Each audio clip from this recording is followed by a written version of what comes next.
Hello everyone, आज का जो हमारा टॉपिक है वो है शोल्डर जॉइंट। तो what is shoulder joint? It is a synovial joint of ball and socket variety. Synovial joint होता है बॉल एंड सॉकेट वैरायटी का। साइनोवियल जॉइंट हमें पता ही है कौन से होते हैं। साइनोवियल जॉइंट जो कि काफ़ी ज़्यादा फ्रीली मूवेबल जॉइंट होते हैं। जैसे ये एक बोन है, ये एक बोन है, उसके बीच में यहाँ पर कैप्सूल होती है, इसमें साइनोवियल मेम्ब्रेन होती है जो कि साइनोवियल फ्लूइड को रिलीज करती है। तो साइनोवियल जॉइंट होता है and it is a very freely mobile joint. ठीक है, तो ये एक साइनोवियल जॉइंट टाइप है और ये बॉल एंड सॉकेट वैरायटी का है। ठीक है, आर्टिकुलर सर्फेस कौन सी होती है यहाँ पे? It is formed by articulation of glenoid cavity of scapula. देखो जो स्कैपुला होती है ना, इसकी glenoid cavity and head of humerus, इनकी आर्टिकुलेशन से ये बनती है। ठीक, अभी जो ग्लिनॉइड कैविटी होती है ना बहुत ज्यादा स्मॉल होती है और हेड ऑफ ह्यूमरस इस ग्लिनॉइड कैविटी से 4 टाइम्स ज्यादा बड़ा होता है। तो इस वजह से ये इतना छोटा, इसका इतना बड़ा साइज, इसकी वजह से ये जॉइंट वीक होता है। लेकिन इसी के साथ साथ ये बहुत ज्यादा ग्रेट मोबिलिटी भी प्रोवाइड करता है, हाईली मूवेबल जॉइंट होता है। ठीक है, लेकिन अब ये वीक जॉइंट है तो इसकी स्टेबिलिटी मेंटेन करने के लिए भी कुछ फैक्टर्स होते हैं। कौन से फैक्टर्स होते हैं जिनसे इस जॉइंट की स्टेबिलिटी मेंटेन होती है? तो एक तो होती है कोरेको एक्रोमियल आर्च। जैसे इस डायग्राम में आप देख सकते हो कोरेको एक्रोमियल आर्च यहाँ पर प्रेजेंट होती है, जो कि एक्रोमियन प्रोसेस, कोरेको एक्रोमियल लिगामेंट इनके बीच में, और कोरेकोइड प्रोसेस ये होता है। ठीक है, तो इसकी वजह से एक स्टेबिलिटी इसको मिलती है फॉर हेड ऑफ ह्यूमरस। दूसरी होती है मस्क्यूलोटेंडिनस कफ। ये जो मस्क्यूलोटेंडिनस कफ आप लोग देख रहे हैं, सुप्रास्पाइनटस, इंफ्रास्पाइनटस, इन मसल्स के टेंडन से बना हुआ, तो एक इसकी वजह से स्टेबिलिटी इसको मिलती है। और तीसरा ग्लिनॉइड लेब्रम, जैसे यहाँ पर आप देख सकते हो, this is the glenoid labrum, ये बाहर वाली, ये इस ग्लिनॉइड फोसा को ना डीप कर देती है थोड़ा सा, ताकि स्टेबिलिटी इस जॉइंट की बनी रहे। तो एक ग्लिनॉइड लेब्रम प्रेजेंट होता है। ठीक है, यहाँ तक क्लियर हो गया। अब हम इसके लिगामेंट्स पढ़ेंगे। तो लिगामेंट्स कौन कौन से होते हैं इसमें? इसमें एक होता है कैप्सुलर लिगामेंट, उसके बाद होता है कोरेको ह्यूमरल लिगामेंट, और तीसरा transverse humeral ligament, fourth is glenoidal labrum. तो सबसे पहले इसका जो कैप्सुलर लिगामेंट है वो देखते हैं हम। तो कैप्सुलर लिगामेंट जो होता है, ये देखो, capsule of shoulder joint. Capsular ligament is very loose and it permits free movements. इसी की वजह से फ्री मूवमेंट्स आते हैं इसमें। ठीक है, मीडियली ये किससे अटैच होता है? मीडियली ये स्कैपुला से अटैच होता है बियॉन्ड सुप्राग्लिनॉइड ट्यूबरकल, सुप्राग्लिनॉइड ट्यूबरकल की बियॉन्ड, और लेब्रम ये जो होता है इसकी मार्जिन से थोड़ा और बियॉन्ड। ठीक है, यहाँ पे तो attach to scapula beyond supraglenoid tubercle and margins of labrum.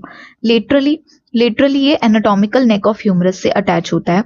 Laterally कहाँ से? एनाटॉमिकल नेक ऑफ ह्यूमरस से ये अटैच होता है, एक्सेप्ट इंफीरियरली छोड़ के, क्योंकि इंफीरियरली ये सर्जिकल नेक से ह्यूमरस के अटैच होगा। ठीक, उसके बाद सुपीरियरली ये डेफिशिएंट होता है, वहां पर ये नहीं प्रेजेंट होता, वहां पर long head of triceps brachii का पैसेज बना हुआ होता है, तो उसके लिए वहां पे ये लिगामेंट प्रेजेंट नहीं होता।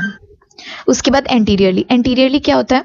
This capsule is reinforced by, reinforced मतलब मजबूत बनाई जाती है। कैप्सूल जो है इसको और ज्यादा मजबूती कौन देता है? Superior, middle and inferior gleno humeral ligaments. देखो यहाँ पर देख सकते हो आप, superior gleno humeral ligament, inferior gleno humeral ligament and middle gleno humeral ligament. ठीक है, ये इस कैप्सूल को और ज्यादा मजबूत बनाते हैं। और इस सुपीरियर और मिडल के बीच में एक एरिया होता है, this area, superior gleno humeral ligament और मिडल ग्लिनो ह्यूमरल लिगामेंट के बीच में जो स्पेस होता है, इस एरिया को बोलते हैं फोरामेन ऑफ वेट ब्रिज। ठीक है, ये एक पॉइंट ऑफ वीकनेस होता है और ये कॉमन साइट होती है एंटीरियर डिसलोकेशन की ह्यूमरल हेड की। ठीक है, एंटीरियर डिसलोकेशन यहाँ पर कॉमन साइट होती है। उसके बाद एक होता है कोरेको ह्यूमरल लिगामेंट, जो कि कोरेकॉइड प्रोसेस, नाम से हमें समझ में आ रहा है कि कोरेकॉइड प्रोसेस और ह्यूमरस के बीच में होगा। तो नेक ऑफ ह्यूमरस और कोरेकॉइड प्रोसेस की रूट्स के बीच में जो लिगामेंट होता है, और ये भी इस कैप्सूल को स्ट्रेंथ प्रोवाइड करता है। तीसरा होता है transverse humeral ligament. Transverse humeral ligament यहाँ पे आप देख सकते हो, this is the transverse humeral ligament. ठीक है, और ये ग्रेटर ट्यूबरकल ऑफ ह्यूमरस जो होती है ये, और लेसर ट्यूबरकल ऑफ ह्यूमरस, इनके बीच में एक ब्रिज की तरह प्रेजेंट होता है। तो वही चीज है। ठीक है, transverse humeral ligament bridges upper part of bicipital groove. ये जो बाइसेपिटल ग्रूव ही होती है ना, इसके बीच में ग्रेटर ट्यूबरकल और लेसर ट्यूबरकल के बीच में बाइसेपिटल ग्रूव, उसको ये ब्रिज कर रहा है। तो वही बता रहे हैं कि it bridges upper part of bicipital groove between greater and lesser tubercles. फिर होती है ग्लिनॉइडल लेब्रम। हमें पता है ये फाइब्रो कार्टिलेजिनस रिम होती है। ये देखो, ये एक फाइब्रो कार्टिलेजिनस रिम होती है and it deepens the glenoid fossa. ये ग्लिनॉइड फॉसा को थोड़ा और डीपन करती है ताकि उसकी डेप्थ बढ़ा सके। It covers margins of glenoid cavity, depth की बढ़ा सके ताकि इस जॉइंट को और ज्यादा स्टेबिलिटी प्रोवाइड कर सके। ठीक है, उसके बाद बर्सा होते हैं जो इस जॉइंट से रिलेटेड होते हैं। कौन से बर्सा? एक होता है सबएक्रोमियल बर्सा, उसके बाद एक होता है सबस्कैपुलरिस बर्सा, और एक होता है इंफ्रास्पाइनेटस बर्सा। तो सबस्कैपुलर और इंफ्रास्पाइनेटस बर्सा जो होते हैं ये जॉइंट कैविटी के साथ कम्युनिकेट भी करते हैं। बर्सा होते क्या है? ये क्वेश्चन जैसे स्ट्रक्चर्स होते हैं, एक्सेस अ क्वेश्चन, ठीक है, बर्सा प्रेजेंट होते हैं, फ्लूइड फिल्ड होते हैं और ये जॉइंट्स में प्रेजेंट होते हैं फ्रिक्शन को रिड्यूस करने के लिए, लाइक शोल्डर जॉइंट में, एल्बो जॉइंट में, हिप जॉइंट, नी जॉइंट, ठीक है, ये बर्सा वहां पर प्रेजेंट होते हैं। तो उसके बाद ये बर्सा हो गए, इसमें आप देख भी सकते हैं सब एक्रोमियल बर्सा इस डायग्राम में, इस डायग्राम में सब एक्रोमियल बर्सा यहाँ पर दिखाई दे रहा है, एक ये हो रहा है ना सब एक्रोमियल बर्सा, सबसे अच्छे से डायग्राम में दिखाई दिया है। सब स्कैपुलरिस बर्सा, सब स्कैपुलरिस मसल के नीचे एंड इंफ्रास्पाइनेटस बर्सा होता है, ठीक है, ये जॉइंट कैविटी के साथ कम्युनिकेट करते हैं। उसके बाद हम आते हैं रिलेशंस पे, ठीक। तो रिलेशंस में क्या होता है, सुपीरियरली क्या प्रेजेंट होता है इसमें शोल्डर जॉइंट में, ऑब्वियसली कोरेको एक्रोमियल आर्च, इस डायग्राम में आप देख सकते हो कोरेको एक्रोमियल आर्च प्रेजेंट है सुपीरियर में, और क्या होगा, सब एक्रोमियल बर्सा प्रेजेंट होती है, सुप्रास्पाइनेटस मसल प्रेजेंट होती है, दिख रही है, सुप्रास्पाइनेटस एंड डेल्टॉइड प्रेजेंट होता है, इस डायग्राम में भी आपको दिख रहा है सुप्रास्पाइनेटस, कोरेको एक्रोमियल आर्च एंड सब एक्रोमियल बर्सा, ठीक है, और डेल्टॉइड मसल होती है। डेल्टॉइड मसल देखो, posterior fibres of deltoid and anterior fibres of deltoid. उसके बाद आते हैं इंफीरियरली। तो इंफीरियरली में क्या होता है, long head of triceps brachii, ठीक, long head of triceps brachii दिख रहा है, एक्सिलरी नर्व दिख रही है और पोस्टीरियर सर्कमफ्लेक्स ह्यूमरल आर्टरी दिख रही है, तो ये इंफीरियरली प्रेजेंट होते हैं। एंटीरियर में कौन होगा, सब स्कैपुलरिस कोरेकोब्रेकियालिस, देखो ये रहा एंटीरियर। यहाँ पे क्या क्या होगा, ऑब्वियसली देखो यहाँ पर सब स्कैपुलरिस होगी और कौन होगा, कोरेकोब्रेकियालिस होगा, ठीक है, short head of biceps brachii होता है एंड डेल्टॉइड भी होता है। डेल्टॉइड के एंटीरियर फाइबर्स देखो दिखाई दे रहे हैं, एंटीरियर फाइबर्स ऑफ डेल्टॉइड हो गए। उसके बाद पोस्टीरियर में इंफ्रास्पाइनेटस टेरेस माइनर, देखो पोस्टीरियर में इंफ्रास्पाइनेटस टेरेस माइनर और डेल्टॉइड के पोस्टीरियर फाइबर्स प्रेजेंट होते हैं, ठीक, तो ये हमें समझ में आ गया। उसके बाद with in the joint, joint में क्या होता है, tendon of long head of biceps brachii, इस डायग्राम में दिख रहा है, जॉइंट के अंदर ही है tendon of long head of biceps brachii, तो ये भी हमारा क्लियर हो गया। तो रिलेशंस हमने देख लिए हैं।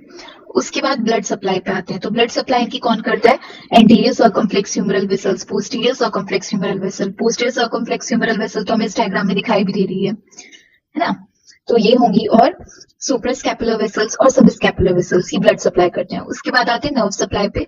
तो नर्व सप्लाई कौन करता है, axillary nerve, musculocutaneous nerve, suprascapular nerve, ठीक।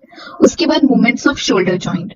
तो ये सबसे ज्यादा मोबाइल जॉइंट है बॉडी का, और इसमें क्या होता है, इसको अगर आप खुद से करने की कोशिश करोगे अपने हाथों से तो वो ज्यादा अच्छे से आप इन मूवमेंट्स को समझ पाओगे, इसमें अच्छे से एक्सप्लेन नहीं कर पाऊंगी। ये बुक का बीडीसी का डायग्राम है, ये इधर फ्लेक्शन होता है, इधर ये आर्म को ऐसे करेगा तो फ्लेक्शन एक्सटेंशन करेगा, इधर की तरफ एबडक्शन, इधर पास होगा आर्म को तो एडक्शन, ठीक है, ऐसे मीडियल रोटेशन होता है, ऐसे लेटरल रोटेशन होगा, तो वही फ्लेक्शन एंड एक्सटेंशन दिखाया हुआ है।